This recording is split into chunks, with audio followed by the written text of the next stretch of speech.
دوستو، آج میں آپ کو انتہائی ایمان افروز واقعہ بتانا چاہتا ہوں، اور یہ ایسا واقعہ ہے کہ جس میں یہ بات آن صلی اللہ علیہ وسلم نے ہمیں بتائی کہ جو کام خدا کی رضا کی خاطر کیا جائے، خدا تعالیٰ کی خاطر کیا جائے، وہ کام اور اس کا اجر کبھی ضائع نہیں جاتا۔ تو ہمیشہ جب بھی کوئی کام کیا جائے تو وہ اس میں یہ بات مد نظر رکھنی چاہیے کہ کیا خدا تعالیٰ اس کام سے راضی ہوگا یا نہیں۔ تو جس کام میں یہ نظر آ رہا ہو کہ خدا کی ناراضگی کا موجب ہو سکتا ہے تو اس کام کو چھوڑ دیا جائے۔ تو یہ جو ایمان افروز واقعہ ہے، اس میں حضرت صلی اللہ علیہ وسلم نے فرمایا کہ تم سے پہلے لوگوں میں سے 3 آدمی سفر کے لیے نکلے۔ رات انہیں ایک غار میں بسر کرنی پڑی۔ وہ اس کے اندر آرام کر رہے تھے کہ پہاڑ سے ایک چٹان لڑک کر غار کے منہ پر آ گئی اور وہ اندر بند ہو گئے۔ انہوں نے آپس میں گفتگو کی کہ اس مصیبت سے اب صرف دعا کے ذریعے ہی نجات مل سکتی ہے۔ آؤ اپنے اپنے نیک اعمال کا واسطہ دے کر اللہ تعالیٰ سے دعا کریں۔ ان تینوں میں سے ایک آدمی نے کہا، اے اللہ، میرے ماں باپ ضعیف العمر تھے اور میں اپنے اہل و عیال اور مال مویشی کو ان سے پہلے کچھ کھلانا پلانا حرام سمجھتا تھا۔ ایک دن باہر سے چارہ لانے میں مجھے دیر ہو گئی اور شام کو جلدی والدین کے سونے سے پہلے نہ آ سکا۔ جب میں نے ان کے لیے دودھ دوہا اور ان کے پاس لایا تو ان کو سویا ہوا پایا۔ تب میرے دل نے ان کو جگانا پسند نہ کیا اور نہ میں نے یہ چاہا کہ ان کو کھلانے پلانے سے پہلے اپنے اہل و عیال اور مال مویشی کو کھلاؤں۔ بس دودھ کا پیالہ اپنے ہاتھ میں پکڑے میں اس انتظار میں کھڑا رہا کہ وہ بیدار ہوں تو ان کو دودھ پلاؤں۔ اسی انتظار میں فجر ہو گئی اور بچے بھوک کی وجہ سے میرے قدموں میں بلبلاتے رہے۔ صبح کے وقت جب وہ بیدار ہوئے تو رات کا دودھ انہوں نے پیا۔ اے میرے اللہ، اگر میں نے یہ کام صرف تیری ہی رضا کی خاطر کیا ہے تو اس مصیبت کو جس میں ہم مبتلا ہیں دور کر دے اور اس پتھر کو ہٹا دے۔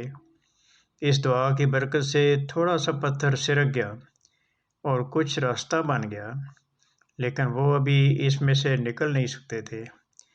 اب دوسرے نے کہا، اے میرے اللہ، میرے چچا کی ایک لڑکی تھی جس سے مجھے بہت ہی محبت تھی۔ ایسی محبت شاید ہی کوئی مرد کسی عورت سے کر سکے۔ میں نے اسے بدی کے لیے ورگلانا چاہا لیکن اس نے انکار کر دیا اور مجھ سے بچتی رہی۔ ایک دفعہ سخت قحط پڑا اور میری اس محبوبہ کو مالی دشواری پیش آئی۔ وہ مجبور ہو کر میرے پاس آئی اور مدد چاہی۔ میں نے اس کو 120 دینار اس شرط پر دیے کہ وہ مجھے میری مرضی کرنے دے اور اپنا آپ میرے سپرد کر دے۔ وہ مجبور تھی، اس لیے مان گئی۔ جب میں نے اس پر قابو پا لیا اور بدی کے لیے تیار ہو گیا تو اس نے کہا کہ اللہ تعالیٰ سے ڈرو اور ناجائز طریقے سے اس مہر کو نہ توڑو۔ اس کی اس بات سے میں اللہ کے خوف سے کانپ اٹھا اور اس کو چھوڑ کر اٹھ کھڑا ہوا، حالانکہ اس وقت بھی وہ مجھے سب سے پیاری لگ رہی تھی۔ میں نے وہ سونے کے دینار بھی اسی کے پاس رہنے دیے۔ اے میرے اللہ، اگر میں نے یہ اقدام صرف تیری رضا کی خاطر کیا تھا تو ہمیں اس مصیبت سے نکال جس میں ہم پھنس گئے ہیں۔ اس پر پتھر کچھ اور ہٹ گیا، لیکن اب بھی وہ اس غار میں سے نہیں نکل سکتے تھے۔ اس پر تیسرا آدمی بولا، اے میرے اللہ، میں نے کچھ مزدور رکھے تھے اور کام لینے کے بعد ان کو مزدوری ادا کر دی تھی۔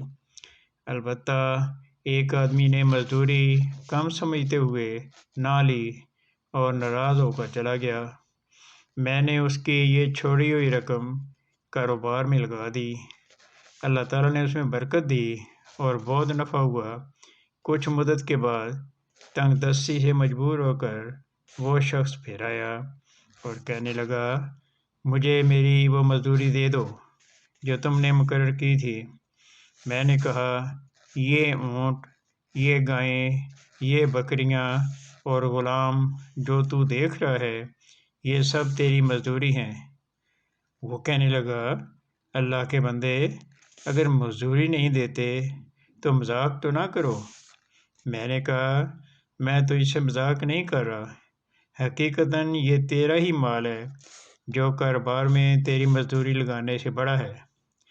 جب اسے حقیقت حال کا علم ہوا تو خوشی خوشی وہ سارا مال ہانک لے گیا اور کچھ بھی پیچھے نہ چھوڑا۔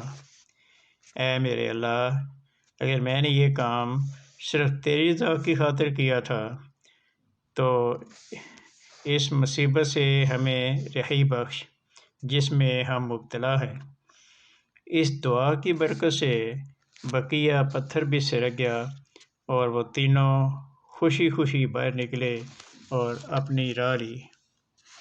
یہ ہے وہ ایمان افروز واقعہ جو آن صلی اللہ علیہ وسلم نے بتایا کہ جب خدا تعالیٰ کی رضا کی خاطر کوئی کام کیا جائے تو خدا تعالیٰ اس کا ضرور اجر دیتا ہے، اور جب خدا تعالیٰ کی رضا کی خاطر کام کیا جائے، خدا تعالیٰ کی خوشنودی حاصل ہو جائے، تو اس سے بڑھ کر اور کون سی بڑی نعمت ہو سکتی ہے۔